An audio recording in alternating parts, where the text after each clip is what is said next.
Are we live? Yep. Okay. Well, welcome to RHoD Season 3 week matchup between Swords of Kentares and House of Lords. With me tonight is Jaeger and Siri, and I'm the Magician. This is a matchup between two powerhouse units, and this is the first time they've ever met in competition. We're looking forward to a very close and well-fought match. Well, fingers crossed that's what we're going to get, at least. Good evening, everyone. I am Serial Threat. Yeah, hello everyone, I'm Jaeger, and should be a good match. We've been waiting for this for quite a while to see the Lords in action against a top-tier competitive unit. Now, this is going to be fought on Conquest, and the first match is going to be 700 tons, and we do have confirmations on Canyon Network. Is that right, Siri? Yes. Okay. In about 4 minutes. And this is the Lord's first time in a competition playing Conquest. Even if you go back to their previous teams, these guys came from, except maybe a couple of their players, but most of their players came from DV8, and those guys hadn't ever played Conquest. So this would be something a bit new for them. Whereas I think most of us know Swords of Kentares has been consistently probably the top team in Conquest. So this is working in their favor. Swords of Kentares was the home team for this matchup and chose Conquest mode. So go ahead. Okay, I was just going to ask, how exactly is the mode chosen in RHoD or Die? Yeah, so there's the original setup, double round robin, and the home team for that match just gets to choose the game mode. So Swords of Kentares for this matchup is home, chose Conquest.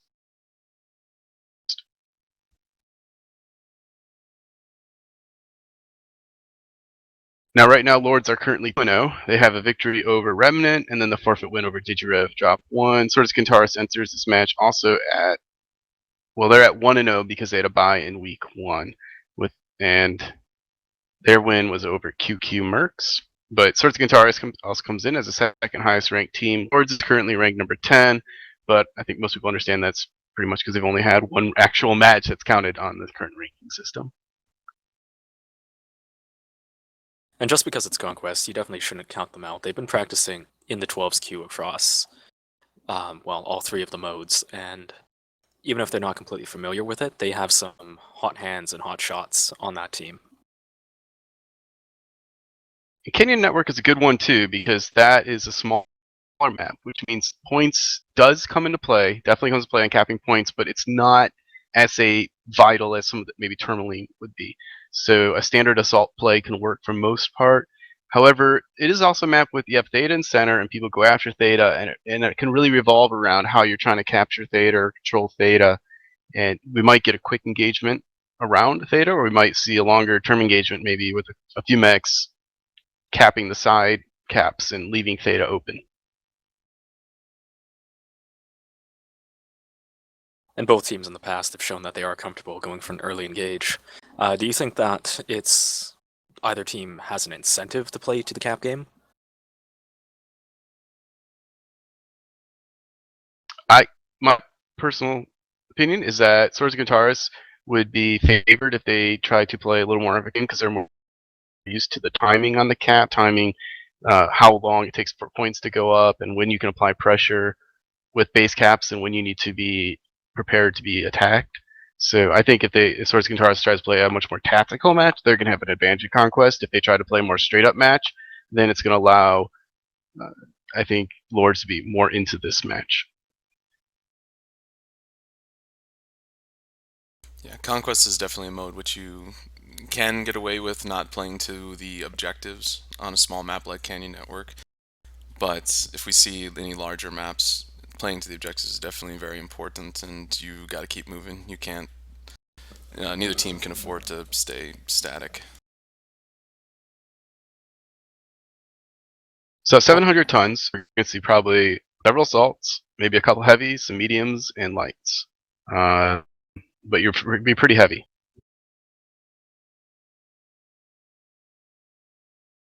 And we have the match coming up.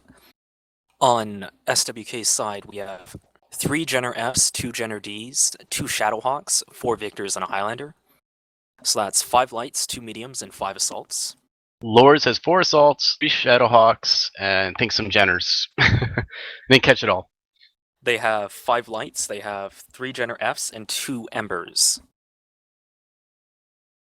So they've got a little bit more punch in their lights when they're going up against bigs, but SWK has the advantage of the streaks on the Jenner D. And that's definitely helpful when you're fighting lights on a cap point.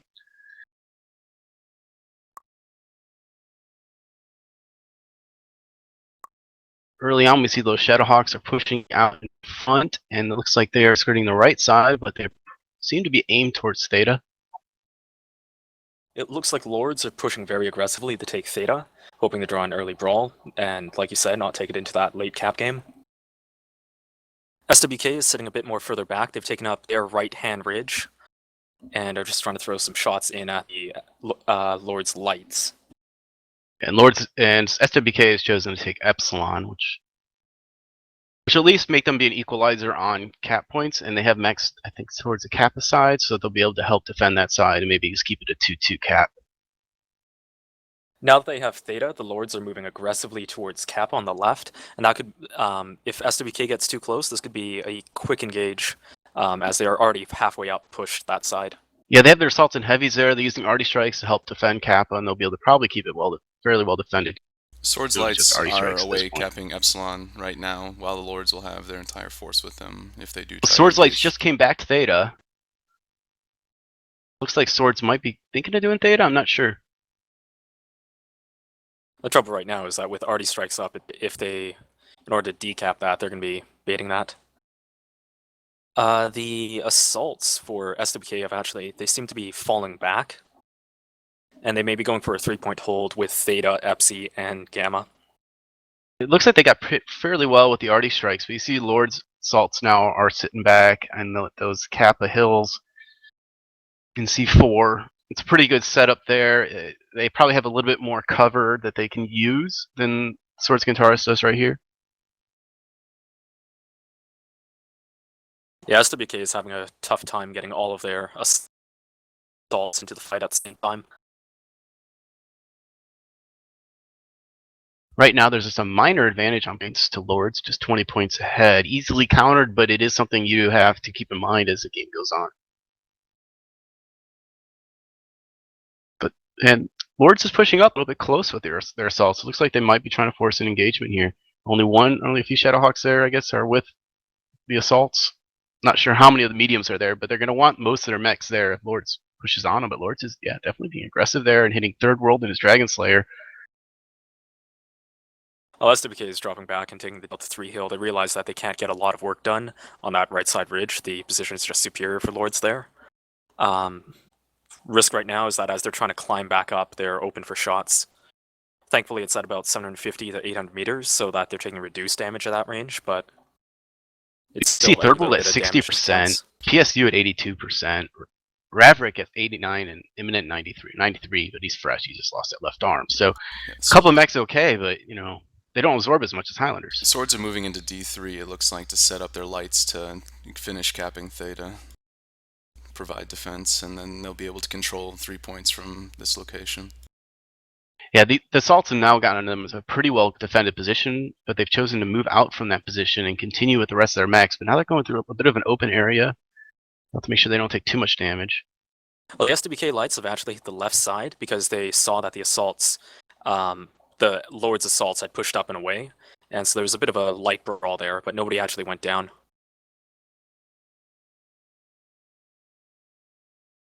Meanwhile, though, if the Lord's lights hang out in that area, the assaults from SWK are bearing down on them, and if they don't see that coming, that could be a pretty quick hard goodbye for one of them. And we'll have to see if Lords chooses to put their assaults onto the Theta and start shooting down on the assaults. Yeah, they got one right there in the C4. I don't know if all of them are there or not, but it's hard to fight from the ground up on this map. Yeah, the only saving grace for them right now is that half of the Lord's assaults are still quite far away over Delta 4. It looks like the Swords lights are going to start working on Sigma, while their assaults shift over to protect them from light retaliation. Trouble right here for us because they have to get out of this low ground before the rest of the Lord's assaults get back into the fight. Well, they did see the Lords extend into D4 with a few of their assault mechs, so it'll take them a while to shift back over. So far, it looks like Lord's Lights are fairly fresh, mostly in the high 80s. This move has left Theta open to be recaptured by Lords, though. Yeah, however, the Lords are still suffering from their assaults being slightly split. They've still got guys on the Kappa corner and other guys over at Theta. So if they're not careful, they're gonna get overmatched. Also, And some of the they are moving with their lights too on these assault mechs. Yeah, Swords have grouped up 11 of their mechs, still have one on Sigma. But it looks One like they may assault push for probably engage. goes down because of Antonius Rec dropping to Trivius. if you're looking at the values here, Third World's at 31%, and Imi's still up at like 70%. He's got his right leg they've red been there. doing a good Big up the job closing legs. down the SWK assaults. And they're still up on points, so the pressure comes to Swords have to cap something at some point here. Plenty of time with two caps. The points don't go up that fast. They got several minutes before they probably have to worry about it. But Lords are now very grouped up in C4, and they are applying pressure. They're going to try to just take this as an engagement. Looks like a full-on engagement at this point. 500-meter sniping. I think at this point, though, the advantage is solidly in Lord's favor. They managed to sidestep the push, managed to regroup, and now they're counter pushing, and they had more damage inflicted earlier. Third World goes down. That was the very damaged Victor. Another harmful RD strike on Imminent. His right leg is now into the internals. Alexidor goes down as well. They are trading quite evenly, though, in terms of mechs. Oh, have they taken? I haven't seen it. They taken down Lord's max. Yeah, they've taken out at least 3 or 4. Okay. Wow, these mechs are just dropping so fast now. Wow. Lords has returned the favor, but I think that Light are in better shape. The best I can see on Zoe stream is 72, 82, and 66% for 3 of the Lord's Lights, and that stream is a little bit ahead, so they're not terrible off. There goes Twinkie down in Assault Mech. Maybe we'll get a tab here at some point on the numbers down here. Probably if Imminent goes down here, we'll get an idea of what the actual kill list is at right now. I actually think Raverick might be the last one here.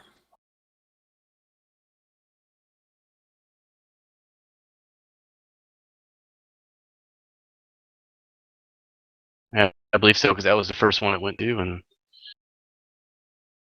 oh, good games to both teams. That was very tense throughout.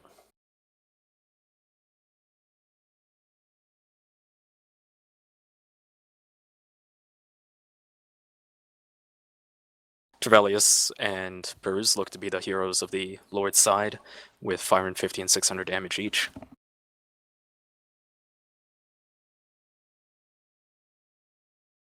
Do you think that could have gone SWK's way if they had actually managed the cap gamma instead of just decapping it? no, If they had, I don't think the caps mattered. If they had finished capping Theta, I'm sure it was under intense strike pressure, but they probably could have strung that out a little bit more, and they may have been able to win by points. It seemed like Lords were hesitant to push it on them at first, but the Swords eventually moved into close position. The Lords were able to regroup, and it seemed like the Swords got a little bit split, weren't able to focus fire very efficiently. So I think Theta not finishing capping Theta could have been costly, but they went for Sigma instead. So we saw a lot of damage going on in Third World. Got beat up on the attempt to retreat from that cap side on the assaults, and then some of the other mechs were down in the 80s. It seemed like they weren't trading very well from there. But I wonder if they needed to actually retreat, because when they retreated, they seemed to kind of equalize it a fair bit once they got past the ramp and they got behind Theta Hills, and they're in a decent spot. But as soon as Lord is able to push, they seem to have much more of an advantage. So they almost gave Lord a chance to regroup, because you said they were split, or Siri might have said they were split, but then Swords didn't really act on that. They allowed Lords to regroup and choose when they wanted to engage. Yeah, during SWK's push, they ended up getting rather strung out themselves, going around the corner, and So when Lords counterpushed, they picked off 3 or 4 mechs from the rear when Imi was already up and around the corner and not in the fight at the same time. Should I go over the match from the start on Twila? Sure. Okay. Yeah, you got it pulled up? Yep. Okay, let me just set up my colors.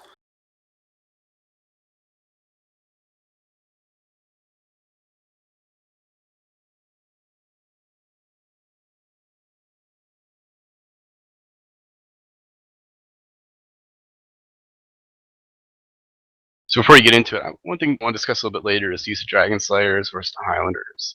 It gave them one more assault mech, but there seems to be a downside when you do that, with the Highlanders having the double Ultra AC5 and a little bit more armor, quite a bit more armor.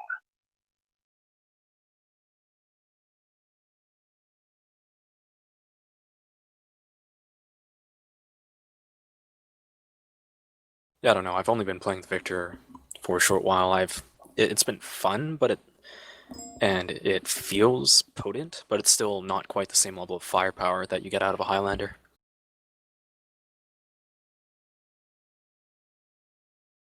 Okay, Twidla. From the start, SWK was in the south. What they ended up doing was their lights did a quick scout run to Delta 3 before going all the way over to Epsilon and capping that. Meanwhile, their heavies set up on the Delta 4 rocks in this area. At the same time, the Lords sent their lights very aggressively, take Theta, and their heavies set up and regrouped in C4. So at this point, it was 2-2 on caps, just from the start. There was no big advantage. However, by holding Theta from the start, when airstrikes weren't in play, that gave the Lords a bit of the initiative advantage, because decapping and recapping Theta is always going to be contested, and you're always going to get striped. Which for a light mech is very risky, knowing that you can be one shot or legged. From there, it sort of the Lords rotated up a little further, and there was a bit of a sniper fight in between Delta 4 and this corner.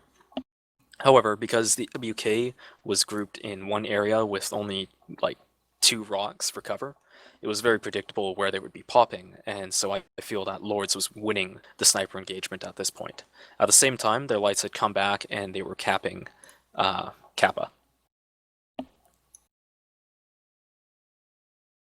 So SWK, knowing that they couldn't take this head on, dropped back a little and cut across the canyon. Right here, when they were climbing back up, the Lords had very good shots into them, and that's where Third World and a few others took a bunch of damage. It wasn't crippling damage, but it was still an advantage. And SWK, knowing that they were now on 3 points, had to decap Theta. So they managed to neutralize it, but they didn't end up recapping it, and that's where a discussion was coming in that if they had, then they would have had the initiative and the pressure on Lords to make a move. What SWK ended up doing from there is regrouping their heavies and their assaults and their mediums in Delta 3, sending their lights ahead of them on the Charlie 3 canyon, and with their assaults following it up. So if we clear the markup,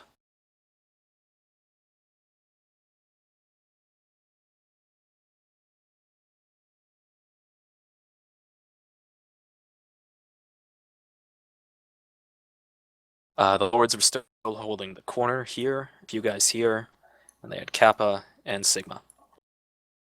At this time, they still had some people strung out into D4 as well, which were engaging them while they were in D3. The Lords did. Right. The Lords were pushed all around this corner, really spread out, and that's where the risk of having one of your corners worked on while your other guys are out of position and can't respond, it turns it into an 8-on-4 or even a 12-on-4 very quickly, and that means the rest of the time you're fighting an uphill battle. Knowing this, Lords actually did quite a good job. Their Delta 4 guys pushed straight for Theta. Their guys in C4 and this corner dropped back and dropped the safety, getting out without being caught. As SWK was trying to aggressively pursue this, they hopped over. They took some fire in this area as they crossed that high ground. And then their push ended up getting a bit strung out. Once the Lords had regrouped, they marched from Theta straight into the rear of the SWK line and ended up winning the fight from there, although it was fairly bloody and pretty close.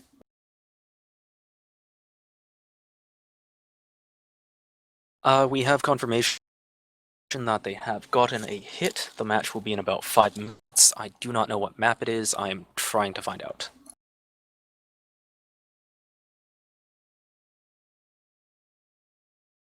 And it is apparently Canyon once again, so... That's good. I like it when teams get to play a map multiple times. Just to go over the tonnage, this one's actually 540 tons, so we're going to see a much lighter drop went up with primarily probably 8 mediums, 4 lights, something of that type. And on Conquest, it rarely goes to points on this, though. If you go really lights, you try to string them out and try to run around and just outcap a team, it's always a possibility. But we'll see what ends up happening there. Now, I do want to talk about the Highlanders Dragon Slayers. What is your opinion on, is it better to take, say, 5 assaults if you can load up on Dragon Slayers, or 4 assaults if you're going to be having Highlanders? Highlander brings, like you said earlier, slightly more firepower and quite a bit more survivability and armor to the fight. Uh, it's quite a bit bigger, so I mean it's easier to hit, but once a Highlander is entrenched, it's very difficult to dislodge. It can also take more strikes than a Dragon Slayer can before it's in critical damage. I mean RNG willing. Right. With the leg armor especially. Also might just be my impression, but the Highlanders seem to have higher mounted weapons relative to how much it has to expose itself.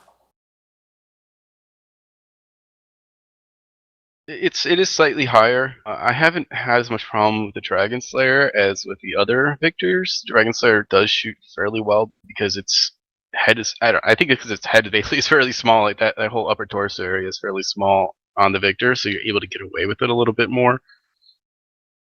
I feel like when I play the Dragon Slayer, I want to be more mobile than when I play the Highlander. Like I said, the Highlander can just move to a position, entrench, and jump snipe forever from that single location.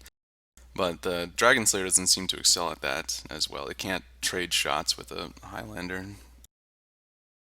So if a Highlander and Victor are just shooting at each other, the Victor's going to be going down, especially to focused fire. And being able to buff one of your mediums to an assault, I mean, it's useful, but if your Dragon Slayers can't pull through in a fight against the enemy Highlanders, it's not going to be worth it.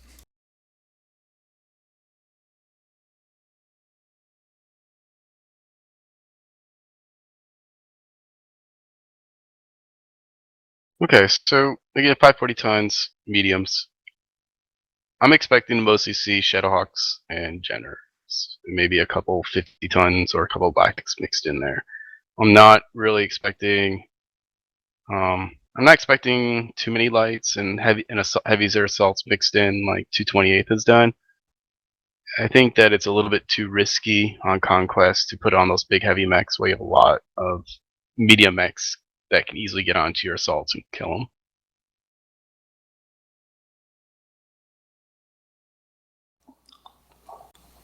We do know that SWK loves the Trebuchet, or the Treb 7K with an AC-20 and 2 medium lasers. Yeah, One interesting thing, though, is that if they did bring that, this is just about the worst map, because no jump jets. They just played 228th in Conquest the other day, and on a similar tonnage drop, they ended up taking a bunch of 4Ps. And I think they had 4Ps in there. And they've used the 4P before, but it's the first time I've seen them take them as a big part of their engagement. And I don't remember what map they were on. And on this Canyon Network map, they're probably not as good as, say, if you had Forest Colony, but they can still work really, really well in just having pinpoint damage. So if you shoot really well, you can rip down mechs very fast. Knowing these two teams, I would expect to see the swords take like Jenners and Shadowhawks, like you said. But I'm not sure how many of the lords have experience in some of these lighter mechs, like the medium mechs. They typically don't play these medium weight class, because medium mechs, frankly, are weaker, of course, than lights, heavies, and salt. But we could see some deck min-maxing going for lots of light mechs and then a few cataphracts out of the lords. So, Jaeger, do you think we're going to see Treb's special hunchback? For his sake, I hope not, because lights will tear the shit out of it. Oh.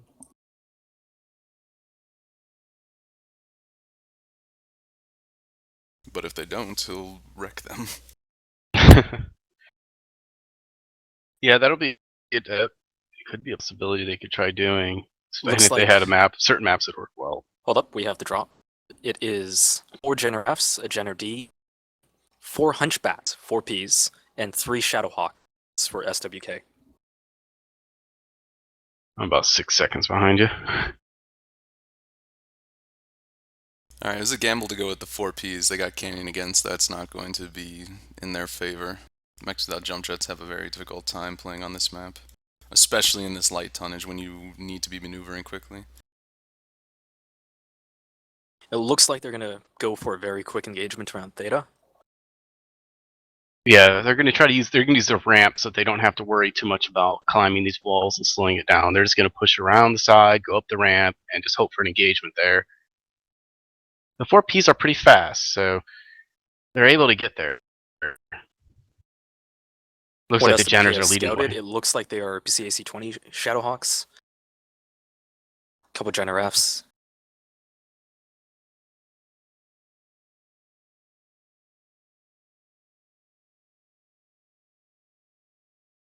Looks like some mechs on Source Kentares a little confused on which way to go. That one mech in just now curling around Lords the are taking base up side Theta to move again. up. Yeah, the Lords took Theta quickly, and now they're heading over to Kappa. So this is the opportunity for SWK to push right in on the mediums who are left behind. Yeah, it looks like that's what And they're if going they're to going to do this, then can't hesitate and worry about Theta. Yeah, they're gonna have to leave their trailing medium behind and just say, "Hey, sorry, you went the wrong way." Yep, it's been far too long for them to go and take a point at this point. They're just going to try to move in and sweep things up. Strikes are The up. Lords actually have a 3-streak C20 Shadowhawk. It's a good mech, and there's no ECM to worry about. Especially The only at this problem, I rate. mean, that streaks scatter.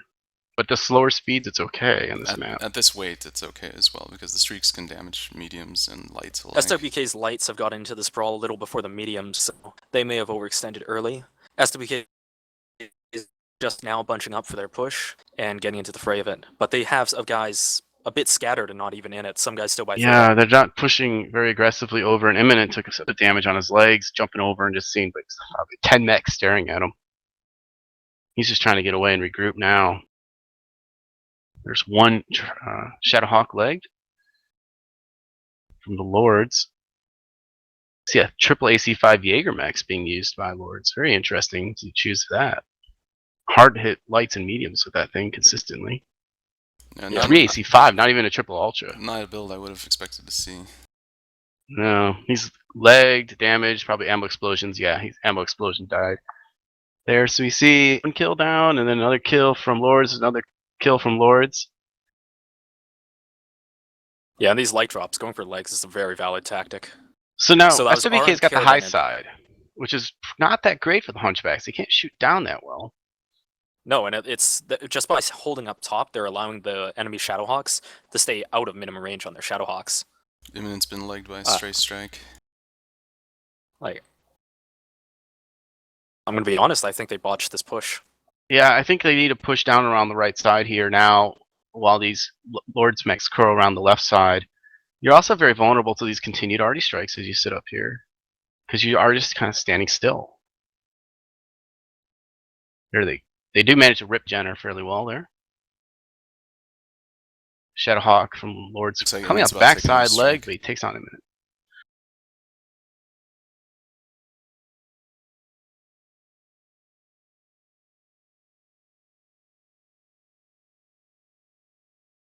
It's Yeah, pretty it's close on approximately kills. 5 to 7, and if they can leg these Shadowhawks quickly, they may still have it.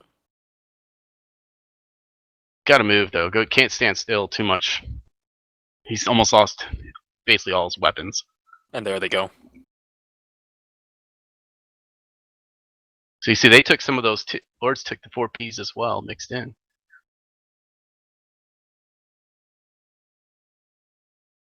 All right, so around this corner here, we should see most of the end engagement except for a couple of the lights. But you have Crit Jenner there. We know mechs are beat up. Anybody could win this fight right now. I see 4 mechs alive, or 4 mechs alive for SWK. I only see 3 mechs for Lords, but I have to have more, I think. Ooh, Ember gets leg. Almost. And taken out. This might be the Like, they have last all of 2 their mechs. lights are very, very crit out. Oh, okay. If Tony can think- stay alive here, he has a decent chance. Yeah, but he's It's core and he's 4-3. fighting He's lights. Why exposing is he pressing himself. Hmm. Yeah, I think he should have been moving around a little bit more and trying to shield himself instead of standing there. He allowed the lights just to pick at him and engage when they wanted to. Yeah, and SWK just has 2 hunchbacks left. Neither 3 which have medium their lasers hunch. total. They can take down this Jenner. I don't know how damaged the other ones are, but that one just needs to get touched. That other one is fresh yellow internals. Yeah, I think this one's gonna And go. that other hunchback, the Lord's hunchback, has all its lasers. Oh, they got a leg number 2. Yes, this is gonna go in Lord's favor, and they're gonna take a 2-0 lead over Swords of Kentares. Now, I would say the medium drop, what we always talk about, is pretty much a coin flip. It's one of those drops can be equalizer where anybody can just win, depending. But this one's they had a lot of tactical issues going on here. I think that Swords made a bit of a mistake in their setup area and in not pressing it with the 4Ps. I mean, yeah, the 4Ps are hot, but you couldn't sit up top there like they did, I think, and expect to be winning against what they were fighting. Well, the big issue was that I've when never those lights seen- went in, there were only 3 mediums with them. The other ones were 500-600 meters away and just completely out of the fight. So they pressed the issue early and without being grouped. Yes, the Lords were fully grouped up, but I think one of the major thing, I've never seen that many strikes being used in a tonnage of this low. There were non-stop strikes for so long, and we saw the SWK got absolutely torn apart by the strikes all game long. It was devastating. Yeah, Usually and you're these right, things like, are that was mixed up and it's hardcore, the fight is over in like 3 minutes, but that went on for a very long time and a lot of strikes got used. I'm not sure how many from SWK. It didn't seem like Lords were taking that many, but the Lords were using their strikes very effectively. Yeah, I think- definitely. And that's like that was when they were sitting up top. They refused to close in and just turn it into a general brawl. I think Swords which played pushed, into Lord's expecting. hands. I think they expected that Lords was up a bit more than they were, and then when Imminent came around the corner and saw them all there, I think Swords might have been like, okay, now what do we do? They're all grouped up. We can't just sit there and pick off somebody.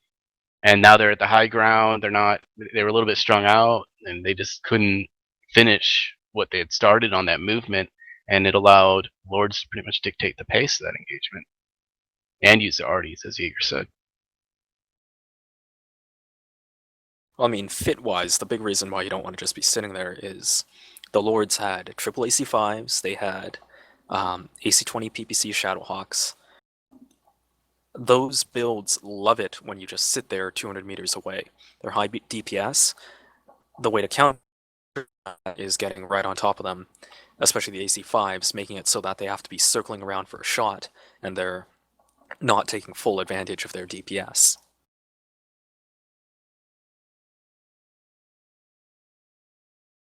So the drop coming up is 780.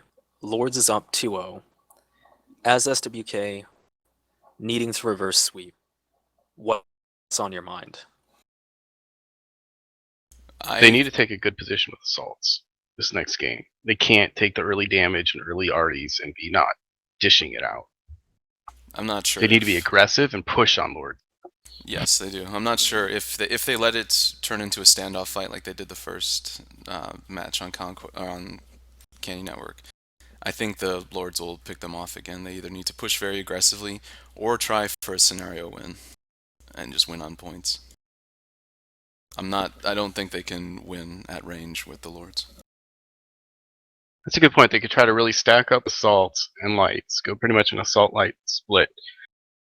So they have the scenario win if they want to around just keep capping bases, but they have a lot of firepower with the assaults if need be, and then use the lights for the engagement. Because what Swords does really, really well is they force the other team to have to go and cap up against them. And when they do that, Swords comes in and brings their lights in, and they have a 12 on, say 8 scenario, and that's how they tend to just crush their opponents. They haven't had a chance to do that so far. They've always been down on points, and they've never had really the momentum going for them. Do you think that's a mental thing, or is it more of the tactics that Lords has been using?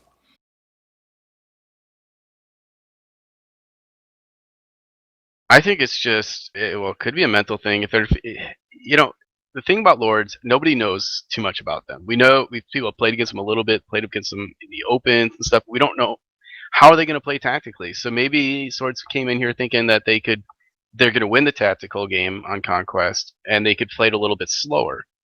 But that's not working for them. They're going to have to go back, I think, to the way they play against other teams and be the aggressive team.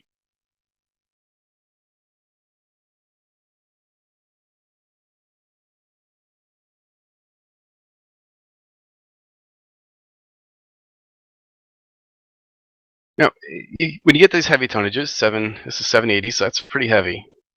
What team do you think has the advantage in the heavies and assault mech?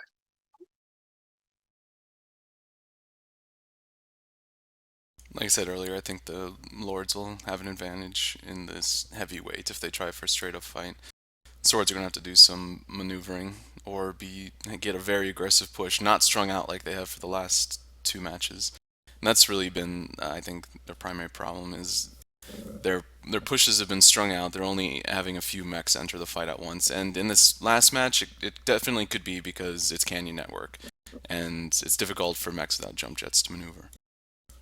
Now, the Lords have done a good job of getting back together when they see the push coming and staying in superior positions or fading away and staying together, keeping a little bit more distance between them and their opponents, which in turn makes the strung out push last even longer in its strung out phase.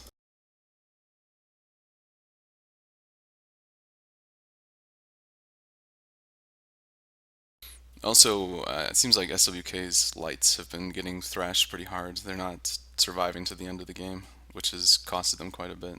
We usually don't see that. They're usually pretty good about surviving.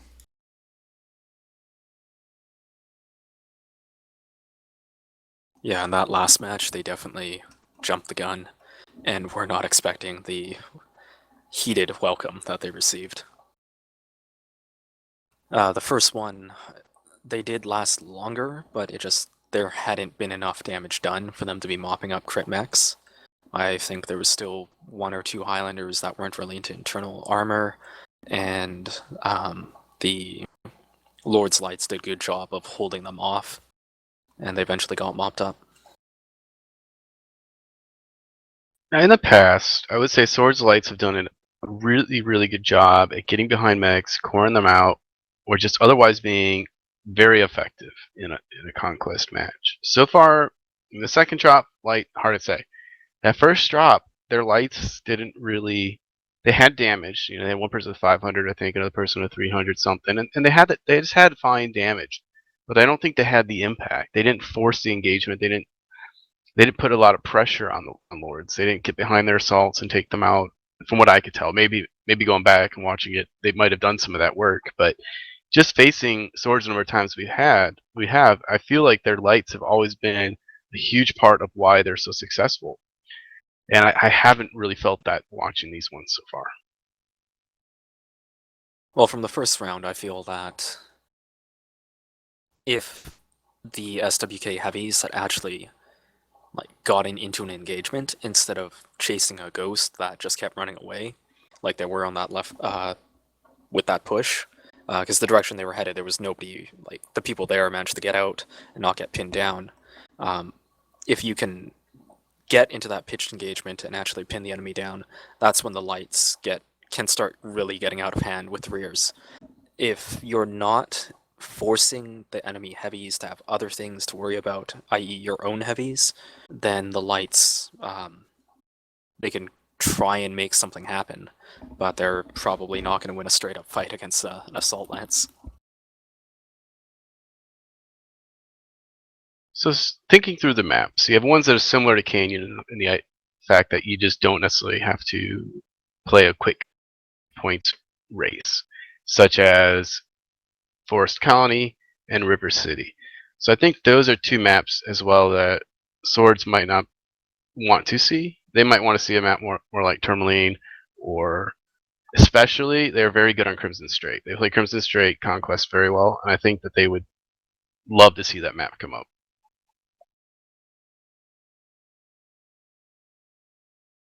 Looks like they failed to sync on this next attempt. One So thing to we're waiting mention a is little that bit. in the first drop, Cafe Angst was running a 2PPC Gauss build, and I think I saw Trev running a more standard 2PPC 2 Ultra AC5. Do you think that they're going to go one way or the other? Focus more brawl, focus more snipe? So far from them, I've seen a mix. Actually, last match, I believe, against Remnant, Caf had the 2PPC 2 Ultra AC5. The Gauss will give you the advantage if you're sitting back and in a, say, an 800-meter snipe war. The Ultra AC5s gives you the advantage if you push from about 500 meters. So it's a bit. If you're really good with the Gauss, as the Lords guys are, it's something that they can use if they want to sit back. But I feel like in Conquest, knowing that you're playing that, knowing how often pushes happen, you're going to want at least a few of them with Ultra AC5s.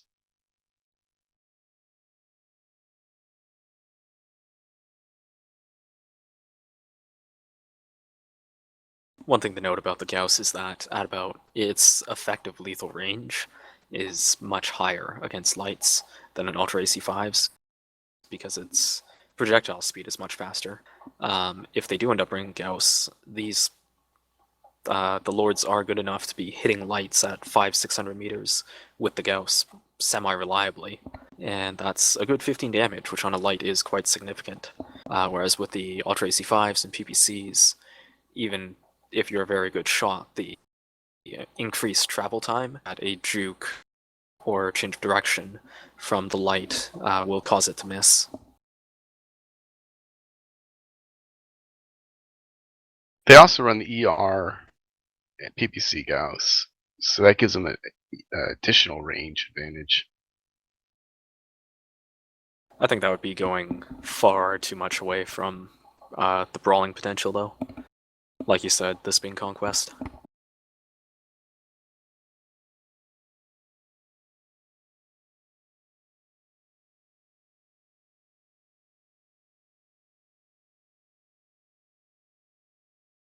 Did you happen to catch who was in the assault in the first drop? I'm curious who they put in them. I'm guessing you said Caf and Trev. Was Heimdall in one of the assaults? Heimdallite was in their Jenner, or one of their Jenners for both drops. He's actually one of the guys. I mean, he's a really, really good jump sniper, so I wonder if he'll be in assault in this one.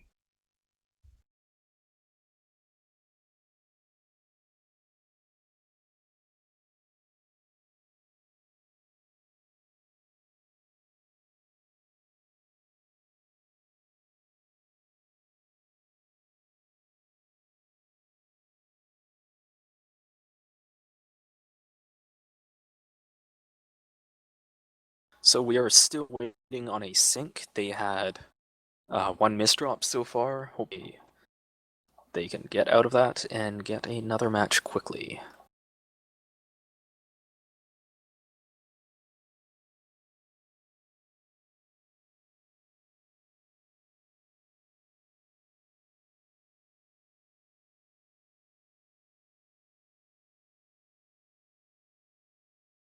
And speak of the devil, Imminent has informed us that we have a match. It should be up in 5 minutes. It will be on Frozen City. And this is definitely going to turn into more of a brawly map. It's quite small, and going to caps is, well, not likely to happen, considering where Theta is positioned. It's down below the cliff, and as soon as you go down there, it's a sign to get pushed on. Right. So this won't be an objective map at all, like you said, and what we were talking about earlier between UAC 5s and Gauss. If one side brought Gauss and the other side brought UAC 5s, you're going to tear through pretty hard in this drop. Give me a moment, and I will get the map up on Twiddler.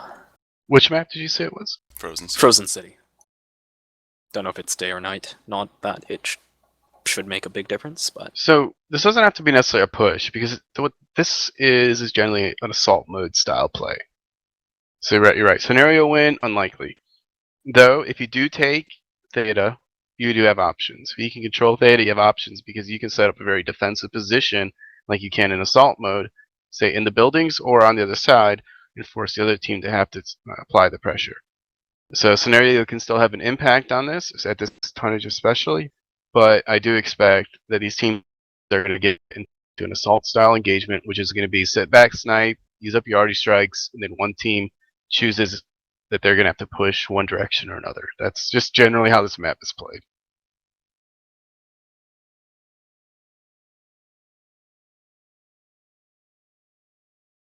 sorry about that. Twiddler's lagging quite hard. I had to refresh. Just uploading the image now, and then I should have it up.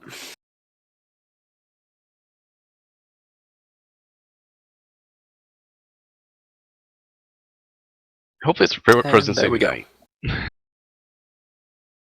Would be nice for the visibility issues.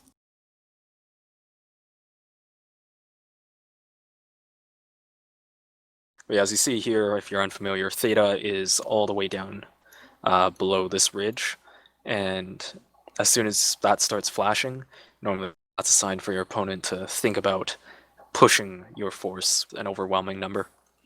It is a little bit the Sigma DZ's advantage for Theta, because once they get it, they can run back and come up this ramp here, or if they want, they can come all the way back. Whereas if Gamma side drops down, for them to get back, they can either, there's some parts you can jump up, but a lot of times you'll come back all the way back here, and it takes you out of the engagement for a little while.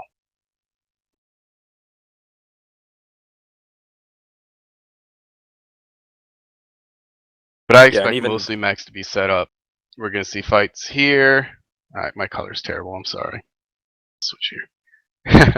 People in the pocket a little bit there. This side will get Epsilon right away with some of their mechs, and then they'll try to hit here and maybe from the tail.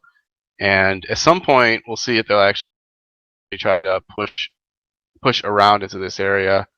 Now we're getting lots of squigglies. But I expect mostly a sit back and snipe trade here and see which team is actually the better jump shooters. Yeah, I definitely agree with you that taking Theta is slightly easier for the north side. If you consider the cliff being like here, to actually send their lights down there, they can be scouting, and then drop off, or they can run in safety.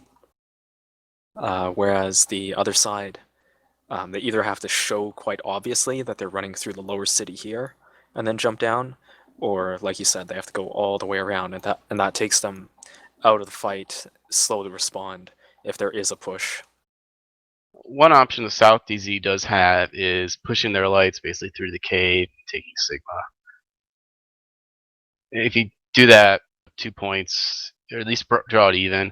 And you also then can use some of the high position to get some arty strikes in on the team that is sitting there sniping. It's not something you might do in assault, because assault, that means you're capping the base so the team responds. But since it's just one base, the team doesn't necessarily fully respond.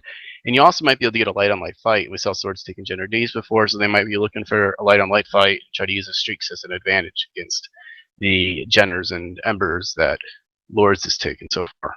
Yeah, it's a very ballsy move if you go for Sigma, because if your guys are in the pocket sniping and the enemy is too close, then the enemy just takes that as the sign to push. I think in order to make that Sigma push really work, the enemy has to be set up rather deep so that you can have time to react if you see them thinking about either pushing you or your lights at Sigma.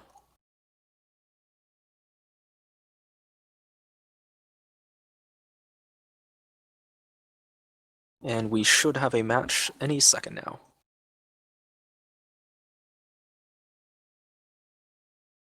And hopefully our streamers remember to take their splash screen off, because last match, Addy did not. Alright, what's your prediction? He said he was sorry. Who's going to win this drop? Do you want to make a prediction? Well, I want SWK to win so that we have more games to cast. I think given the size of this map and the tonnage, that the Lords are going to win. What do you think about being down though? Emotionally, psychologically, do you think it's hard on Swords at this point? Or do you think that they're experienced enough to be like, okay, we've been here before. We just play our game and let's come back from it. It definitely affects I your think- play. Being down a match, or 2 matches is even worse. So, yes, it will definitely affect things. Swords is still, relatively speaking, a newer team, and they've been through a lot, but they're still, I think right about now is when they have to gel into a really good team. So let's keep track. If Imminence doesn't come up, we might switch to Duvos because they're already Yeah, they're already Do- Addies is already live. almost 20 seconds ahead right now. Okay, let me get that. I don't want to ping Imminent at this point because I don't know if that'll mess up. Oh, here we go. So I don't know, we Max. have no idea what either team has brought, except SWK has 4 Highlanders at least. And we know that Lords has 2 Generaps and 2 Fire Starters. So that's what we got. The Fire Stars will be effective at this tonnage, tearing down larger mech's legs with machine guns. Especially late in the game with stripping off those remaining armor sections. Swords starting to push some mechs towards the. Jeez, I was slipping up. Lords has set up very aggressively on the pocket and ridge. Swords are not going for Theta. Okay, I see now. So Lords has some mechs near the cave exit. I thought they were gonna push pocket there, but mostly they pushed all the way around left here. This is a low. You're shooting lower to higher, so it's a little bit difficult, but it's also pretty protected from arty strikes. And they might be doing this if they think about going to Theta or pushing completely, but I don't think they're gonna push right away.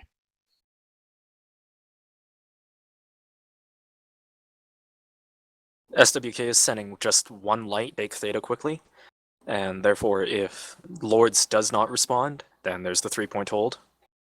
And if they do, well, then that's the sign to push, and they've only wagered 1 light.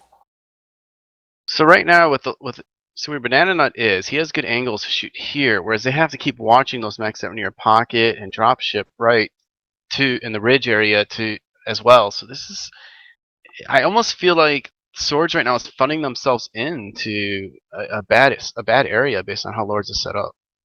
They kind of are, and they're spread out over an entire grid square with their heavies.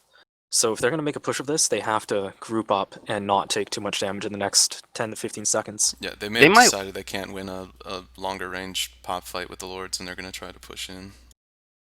If they see the Gauss, and they probably will do that, I think they might want to just push around towards Epsilon at this point. Because they are being surrounded right now. You see mechs still jumping while some mechs aren't. It's a situation where I feel like Lords are going to have 1 target to shoot at a time or 2 targets, whereas Lords is going to have so many more mechs standing up there every time. Here you go. Seeing them finally now pushing around here, around this side, and Lords is pushed over the ridge. This is a pretty good spot where you get, oh, Cataphracт goes down. Nice shot by Imminent. Not damaged in many other places in the CT. SWK's heavies can follow up on this. Then they do have a 8-on-4. Their Jenners are going over into Epsi, trying to pick off a Highlander that was left. Oh, never mind. They're trying to neutralize the point. Lord's lights are on Kappa. They did decide to go all the way back and around to the starting base for Swords Kentares. The big deal is if you look at percentages on Imminent's Lance, he's at 73%, but everybody else in his Lance is sub 60%. 50% already. Wow. So they're getting. And they're trailing. They're gonna get pushed on right here by the assaults, and they're all gonna have to get in here.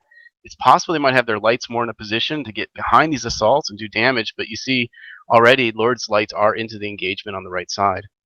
And there is at least 1 stranded Swords of Kentares assault sitting way back there from the line. Swords have probably some third world mechs in the open, right in front of Imminent's vision. They're going to be going down shortly. They need to get off their strikes right now because Lords is very grouped up. It is 2-1 in terms of kills. 2-2 now.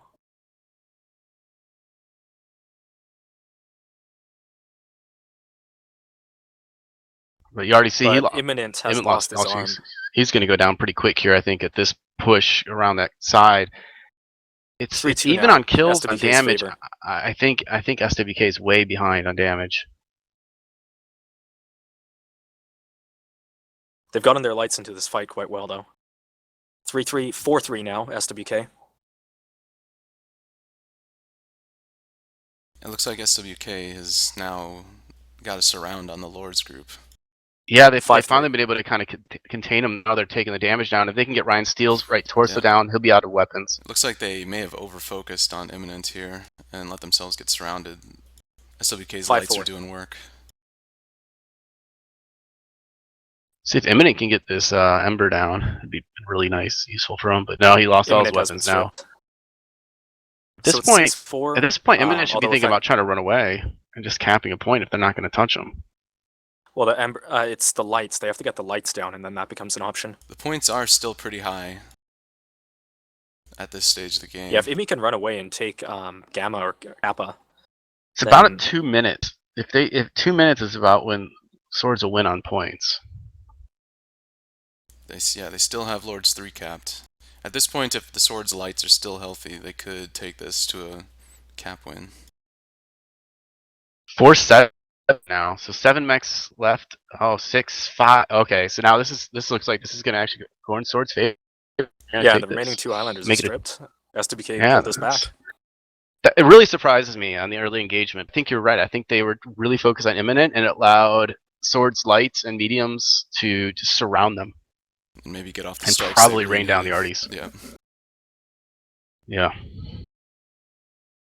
Yeah, I definitely think that SWK's lights, like this time round, had that sort of, had that engagement they were looking for. And overall, they did a very good job of hitting the right torsos on these Highlanders. And Imminent was 17%. Decent value. He still had a couple legs to give away, though. Yeah, he decided he was going to go for the block at that point, which is not a bad decision. I mean, he didn't die, but it's him, so they'll shoot at him instead of a friend. Yeah, so if we look at this, PSU with a lot of damage on the Vigor. Lights definitely, hurrah, 5 kills, doing his thing. well, I just mean drop deck wise, since we didn't get a chance to go over this at the start, the Lords had 4 Highlanders, 4 Cataphracts, 2 Generefs, and 2 Embers. SWK had 5 Highlanders, a Victor, well, 2 Victors actually, 3 Generefs, a Spider 5D, and a Gener D. So they went to more min-maxed all assault light, whereas Lords brought Cataphracts. And this is just my own personal opinion, but I've been unhappy with the Cataphracts' performance lately in terms of a ton-for-ton durability and firepower. I'm going to say it depends on what Cataphract you run and what the overall setup is. I do find the Cataphracts can do about as much damage in the long run as a Highlander does. Just because they can do things, they're a little bit more mobile than the Highlanders. But I agree with you that I think the Dragon Slayer now with 10 tons more is a bit better, probably from a value point of view.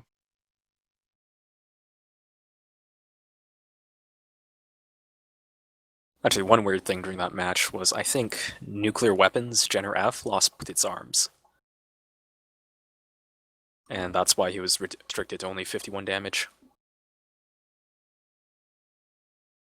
But definitely good work done by SWK's lights.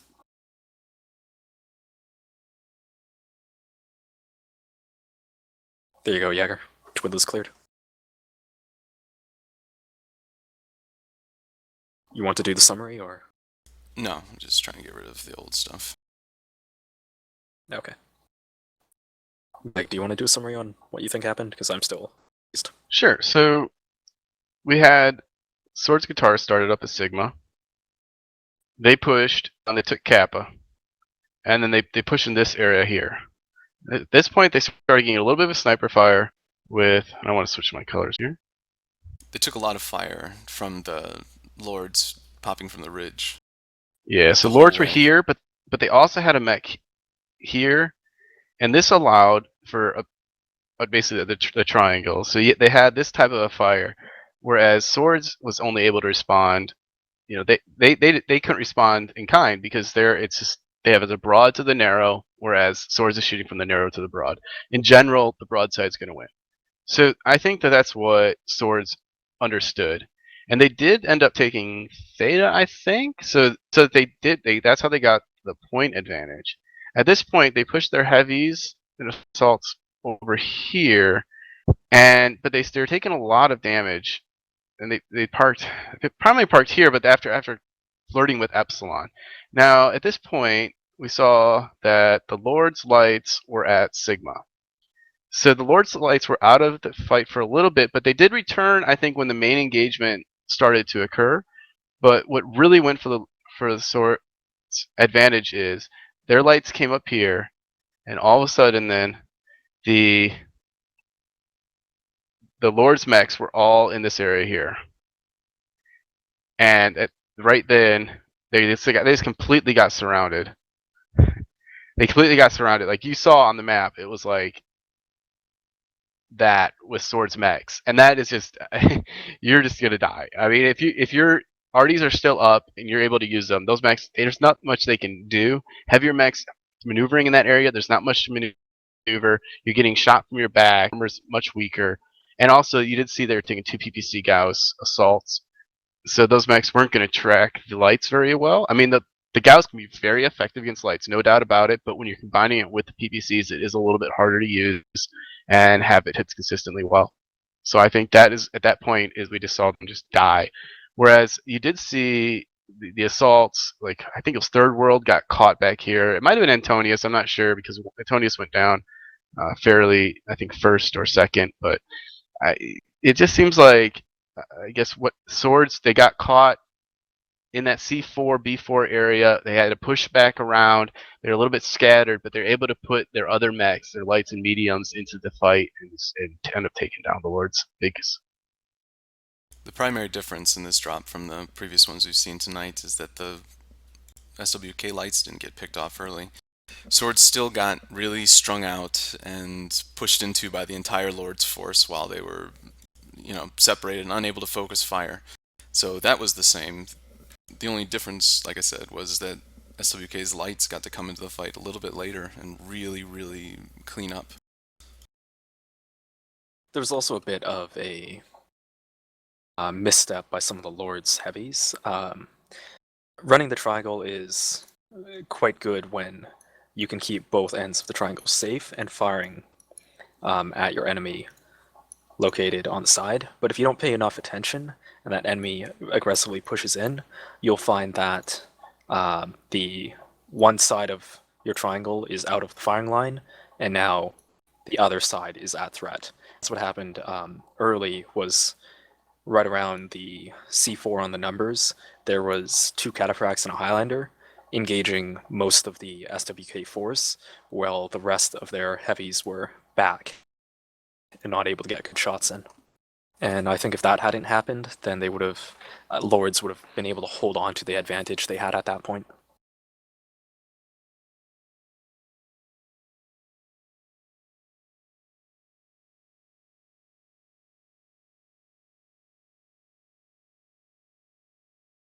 So, Meg, what drop deck do we have next?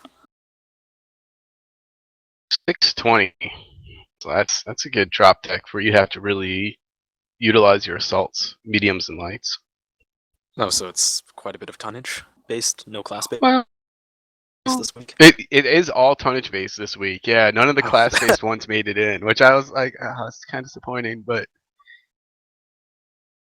it's yeah. So the last drop, if make it there, will be the 860, which is your prototypical 8 assaults 4 light drop. But 620 is a drop where you'll see a few assaults, maybe 4, several mediums. Maybe the other team might take a bunch of lights. You can go, I think you can go something like 5 assaults, 7 lights. So there's a lot of options there, especially on Conquest. You can go for the gimmick with a bunch of lights and just hope to outcap them.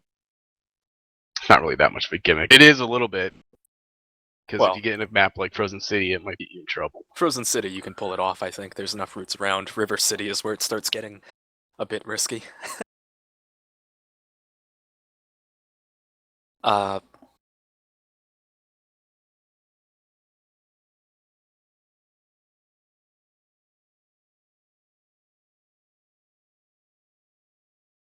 I'm still a little surprised the Swords won that fight. I mean, looking at those assaults, I was like, "There's no way they're going down." And just their movement there and where they got caught, and then they just turned it around. It's comebacks.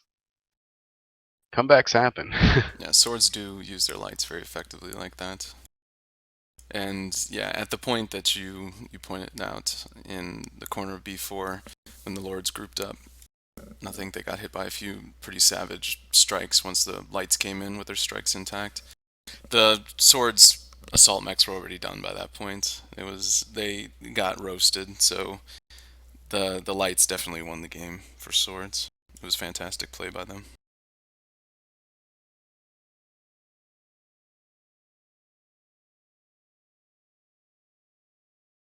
I will say too that I don't know how damaged that cataphract was as Imminent was crossing over towards the Epsilon side, but he did take that cataphract out, so it was barely touched anywhere else. And that, I mean, you're losing 70 tons right there.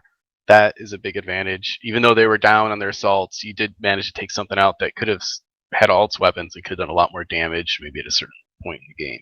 Yeah, at this level of play, seeing a mech go down really cleanly through the CT with only like 5 or 10 points of damage anywhere else is very rare to see. And he was able to pick that off.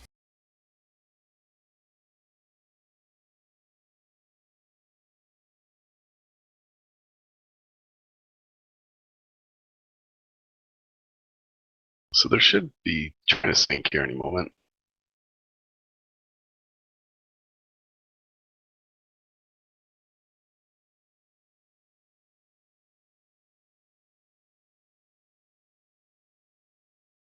In chat, Eddie's saying that made a poor choice in trying to get Kappa. They got it way too late while their bigs were getting wrecked by their lights. And yeah, that's always a risk of doing that. And that's pretty much what I was trying to say. Yeah, that's Leading exactly up to what you that fight, said. that's how Swords wins. Yeah.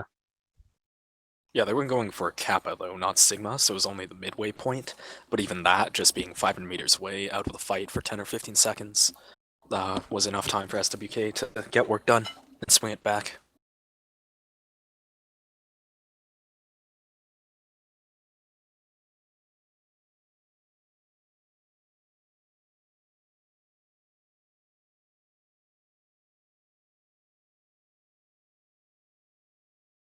So again, going back to the psychological end of things, having pulled that game back, where is your head at? SWK On should be Swords, feeling I'm pretty pumped. good. Yeah, SWK should be feeling pretty good at a lighter drop weight again. They should be feeling better as well. I think they do have the advantage at the light drop weight. Canyon Network just kind of screwed with their drop deck, and the strung out pushes have not been helping them. But if they can go back to what they know how to do best, I think they'll be just fine.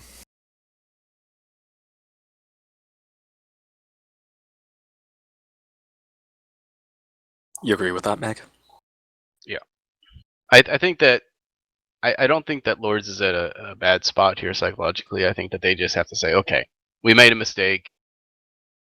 Let's get them again. Let's do what we did the other drops and try to be the aggressive team in engagement and not necessarily on caps.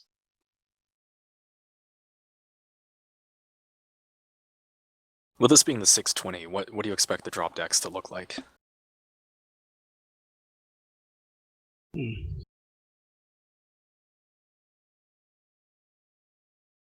just gonna bring up some stuff so I can look at it.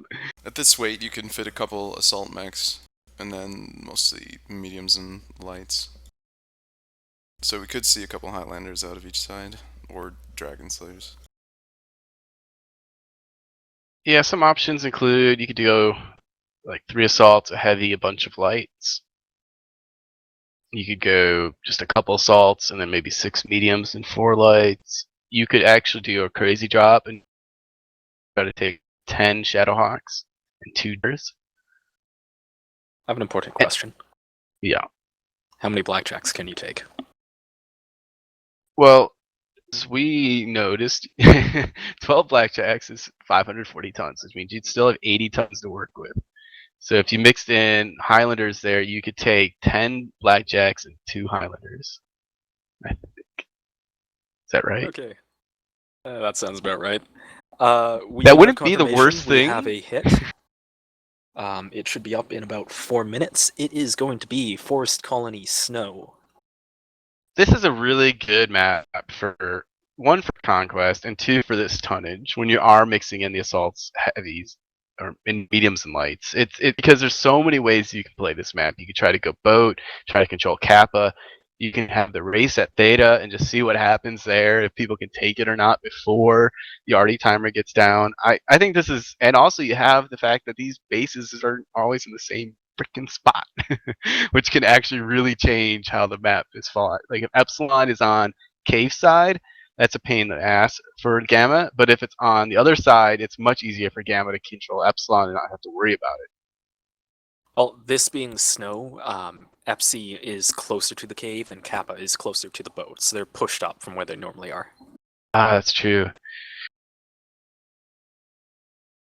Now, from experience, I'd say Swords is going to go water either way. They like fighting from the boat side, they like controlling Kappa, and they like being able to push from there.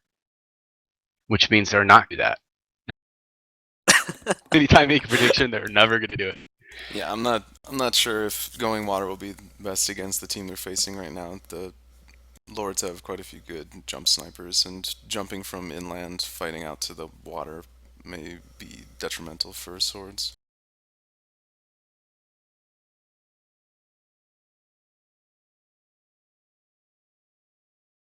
I have noticed that, well, on the first two maps, the lights for Lords got Theta right away, and I wonder if Swords is doing that purposely. Like they don't want to get hit, and if you are going after Theta from Gamma side, it's hard, a little bit hard because Sigma side gets that road that has direct sight on Theta, so their heavies can immediately help out their lights, whereas yours have to get pretty far up there and over the hills, and you still have trees in your way, hard to see Theta, so it's a little bit advantageous towards Sigma, and a lot of teams will just get Theta and Kappa and Sigma and just sit back.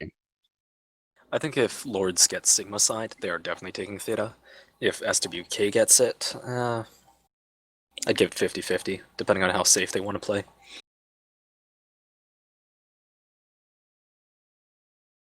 I think the Swords lights are going to be key for any strategy that they try again. They need to keep their lights healthy until the latter stages of the fight so they can move in and pick off the Lord's larger mechs.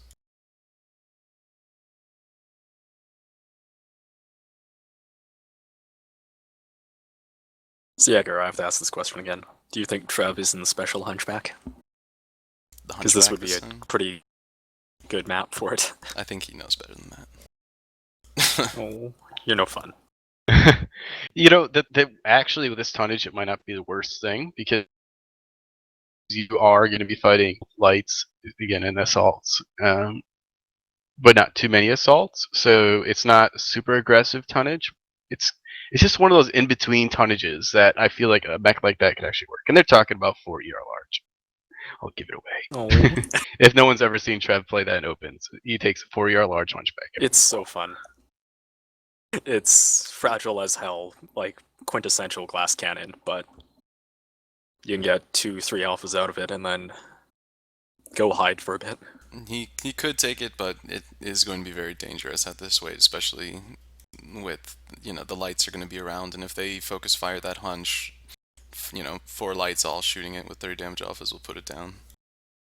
So it'll be vulnerable at this level of play.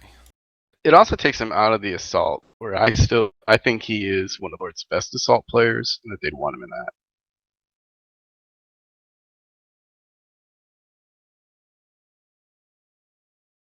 I kind of just want to see it for funsies' sake and seeing something new being introduced to competition, but that's just me. I'm an optimist, a dreamer. Just like Mag is definitely not grumpy at all. Never. Except I actually started playing the Fire Starters today, and they made me angry. We got a drop. Okay, we have the match. From SWK's side, we have 4 Jenner Fs, 3 Cataphracts, 4 Shadowhawks, and a Hunchback. So fairly spread weight. SWK does have Gamma side, so like I said, it's a little bit harder to take Theta. Swords have opted not to bring any assault mechs. It's not an interesting decision. It's again, it's one of those tonnages where assaults still do their thing because they're not fighting too light of weight mechs, but it is one where you don't have to take them if you want to take more mediums and less lights. So like we predicted, Lords has taken Theta right away. SWK has opted to stay back and go to Epsi. They're getting on Theta really, really fast. I wonder what lights they're taking. If they had any spiders this time. Doubt it. But. Nope, 3 Gener Fs and Firestarter. They are calling for a mulligan.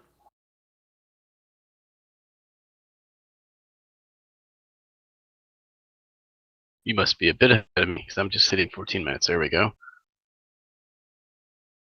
You guys Yeah, they got it in just in time, really.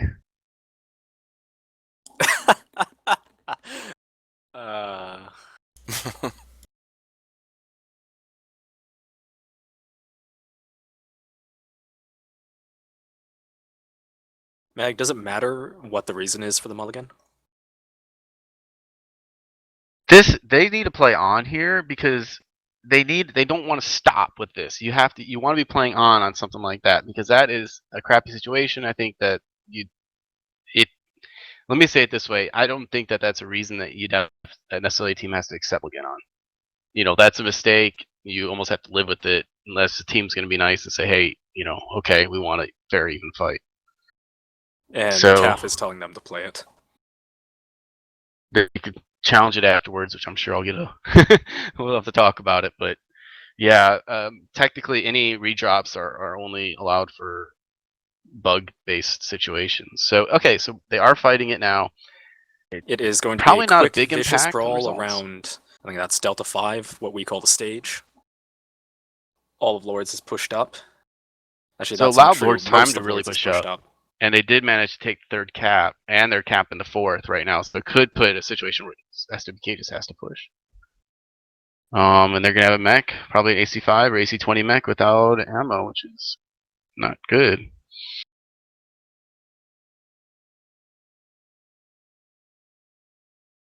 Antonius Rex goes down. Imi has gotten a airstrike kill. It is 1-2 for SWK. They've lost Antonius Rex and Captain Terrific. SWK needs to bunch up and into this aggressively.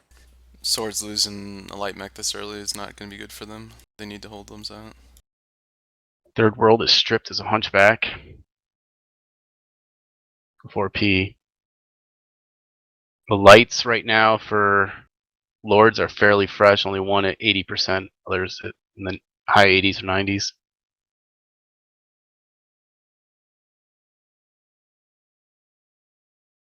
SWK is taking down one of the Cataphracts from Lords. That's SWK significant weight. Does have a significant advantage in positioning right now. Lords have taken too long to move into the stage. The Swords Lords stage. could play really passive now if they wanted to because they're up on points by 150. They have been getting savaged 3 caps by to strikes. The Lords have had deathballed pretty hard right here, and they've taken some pretty brutal strikes. Rara goes down though, purely on legs. Here comes a big engagement here. This is gonna be over probably in a minute. Yeah, the lights from Lords are tearing into SWK's backs. It's a reverse of the scenario from last game. So you see two PPC AC10 Cataphracts, and they were taking some, I think like an AC10 Streaks Shadowhawk. Very interesting setups. They had something in mind with this, and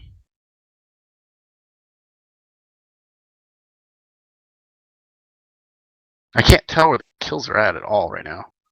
I think that Lords have the advantage on kills. It's heavily in Lord's favor. There's only 4 SWK guys left and dropping quickly. Having trouble with the imminent stream right now. I'm buffering. Lord still has 3 of their Jenners and Embers still quite fresh. think this might be the last 2 mechs left for swords.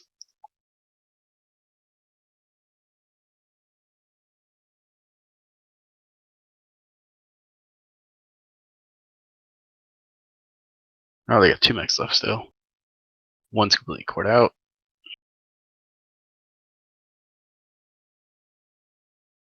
There we go. Alright, well,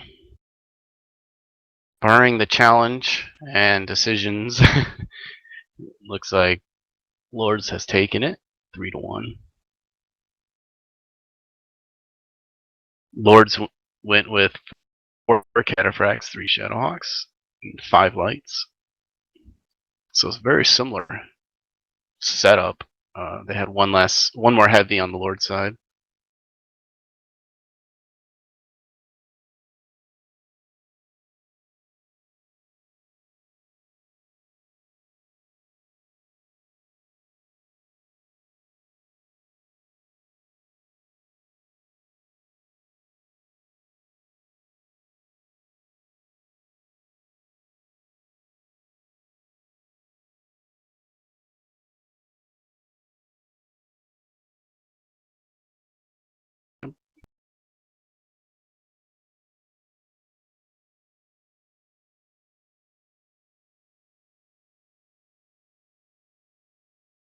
Okay, the current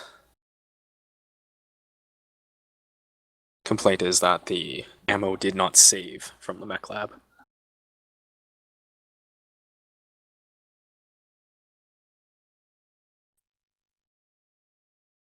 I'm curious whether I don't know if maybe I didn't get their composition right, but it looked like they had 4 3Ds, 4 Shadowhawks, and 4 Jenners. Is that what I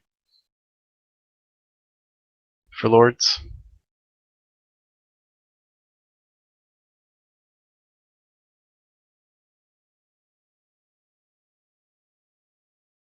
I didn't catch it.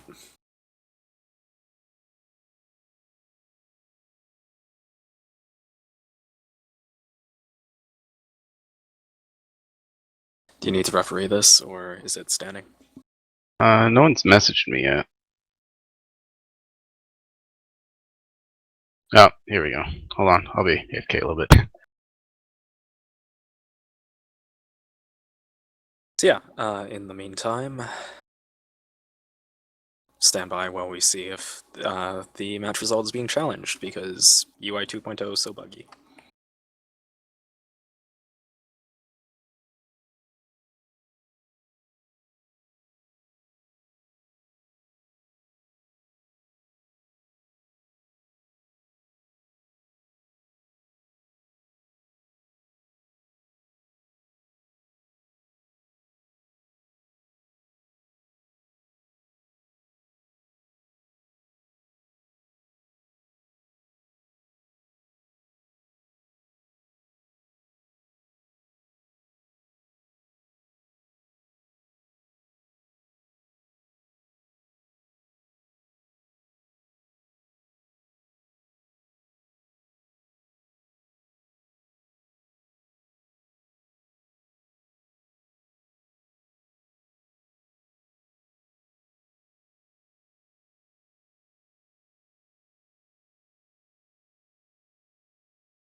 if you're just tuning in, Lords has now just won the 4th game in the series. It is being contested though.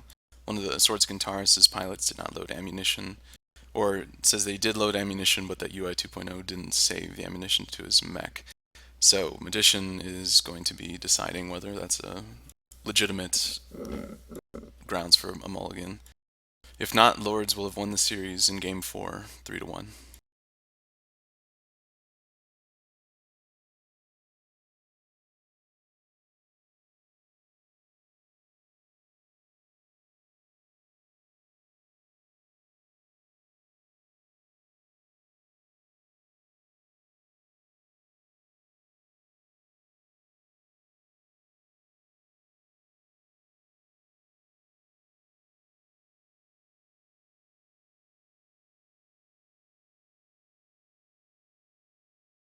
I don't think something like that is grounds for calling a mulligan, though. It is each pilot's and team's responsibility to make sure their loadouts are correct before dropping. Well, the difference becomes was it a pilot error or was it a UI 2.0 not loading ammo error? I've not had the problem like in the previous UI when you would save things and you would still have tonnage left out. I've not heard the complaint or seen it myself in UI 2.0, where you save and something then isn't equipped. I'm not saying that's not what happened, but I'm not sure. So that mech, was it was a PPC AC-10 3 streak mech with an XL engine and didn't load any of the ammunition.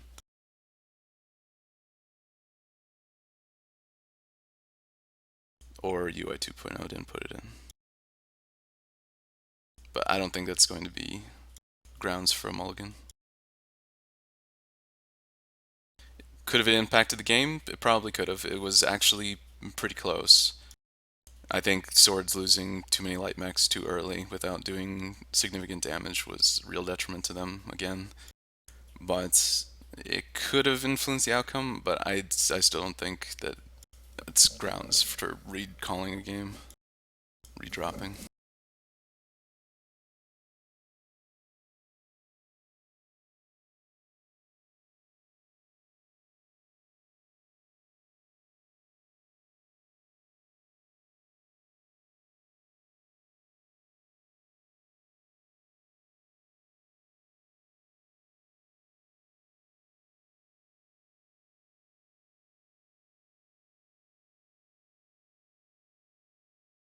And yes, you can play out any game that a mulligan is called, and you can force your opponents to keep on playing and then have it looked at afterwards by a referee. So you should keep playing in that situation like they did. They shouldn't have stopped.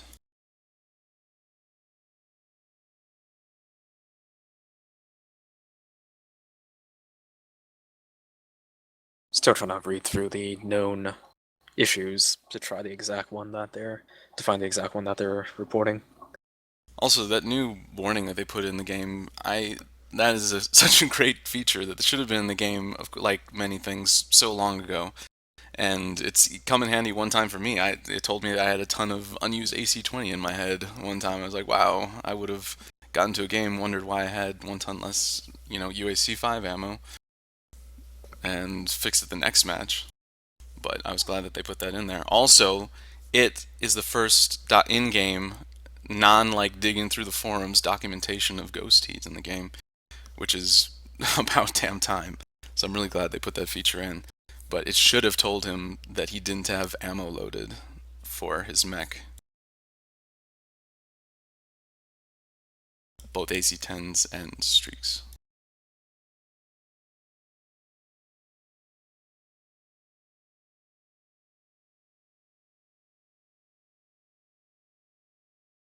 Yeah, speaking of that in chat, who do you think used strikes more effectively tonight, Siri?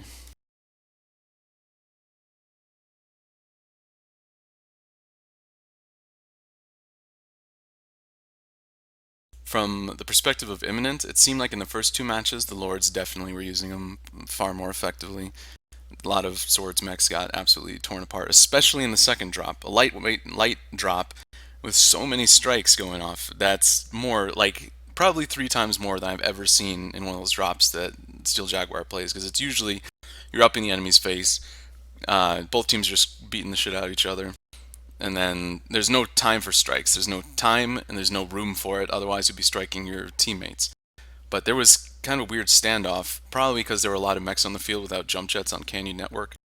But the Lords were able to continuously bombard the swords throughout the entire game. It was devastating to see.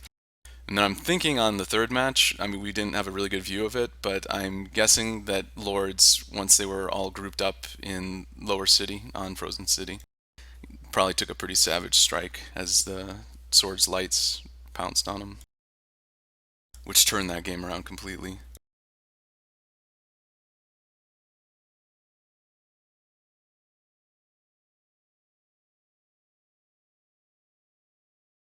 But overall, it did look like Lords were using the strikes more effectively.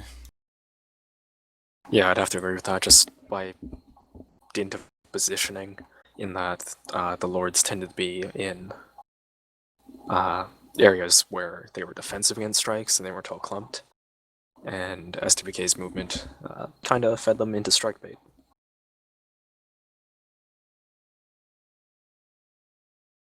And regardless of the ammo issue, I think the big deal was when all of SWK just stopped instead of continuing the play. Yeah.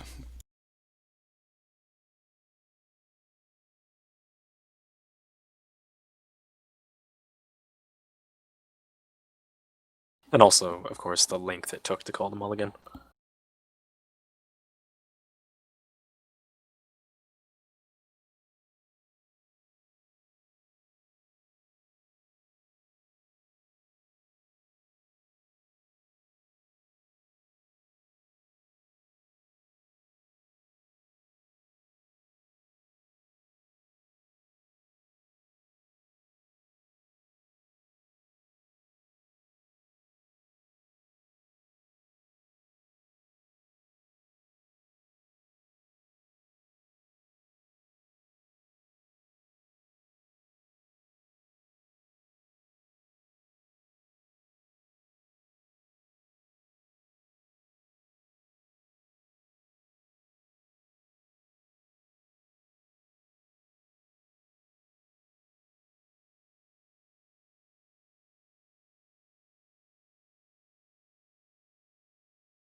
The movements from both teams tonight seem like the Lords in all four drops stayed really tight, except for in the first drop they got a little strung out, but then they collapsed back together once the swords actually began pushing on them.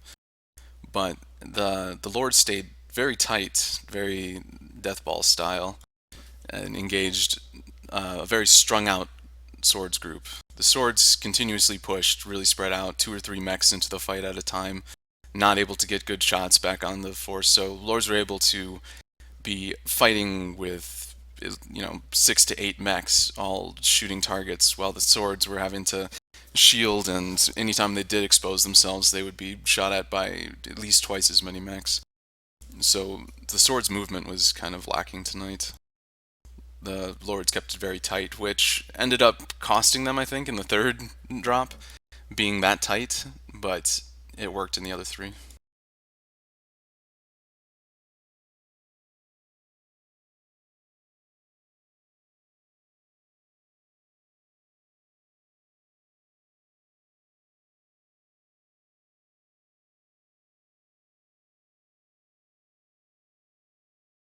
As soon as we get final confirmation from Magician, they'll probably be it for the night. All right. So just to confirm, I don't know if you're still casting. Yeah. Yeah. The decision is it's going to stand as is. It was an ammo. The streak ammo did not load on him, and that isn't actually. I mean, he says it's a bug, and the fact that it didn't load right, because he had saved it as an already pre-built mech. But there's no way of really knowing a bug like that. And yeah. So Lords just wants to keep the results as is, so they didn't want to redraw due to that.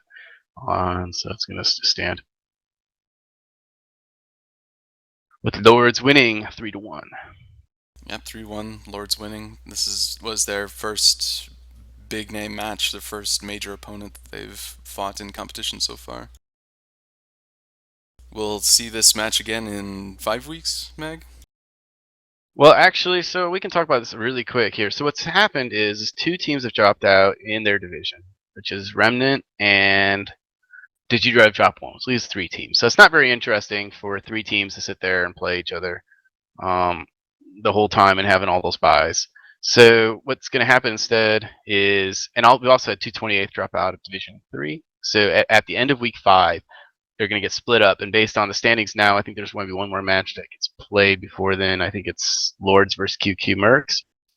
Is that the number 1 in points in that division is going to, and number 3 is going to switch over to Division 3 to make that 6 teams, and the number 2 team is going to switch over to Division 1, make that 6 teams. And that's just keeping consistent with how we sorted the teams before and trying to keep it even with ranked teams. So that's going to give us 2 divisions of 6, and it'll be a single round robin in each division to finish it off. So most teams will play each other twice, but the teams that moved in will only play those other teams once. But their points carry over, so they'll still keep those points that they had. And yeah. So they won't necessarily play each other again until the playoffs if they both make it. So yeah, this is a big match for them, and a little bit. Yeah, it could have been a disadvantage to Lords if Swords had won on the home team advantage choice, but turned out Lords won 3-1. Yeah, cap points never really became a thing in any of those drops. It almost did on the Forest or Frozen City drop, but both teams didn't want to play the objectives. It seems they wanted to go for the fights, and it came out in Lord's favor.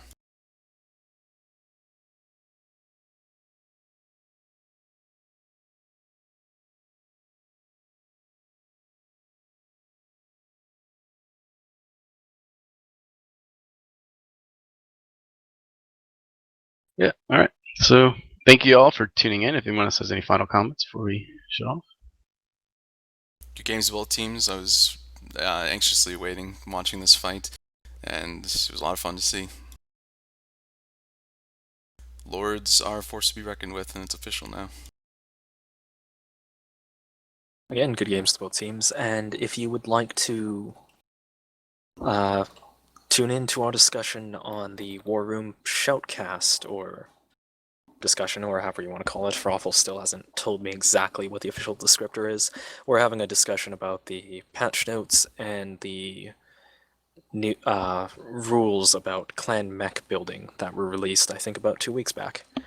And that will be over on Raffle Waffle 49's Twitch. I will put the link in chat.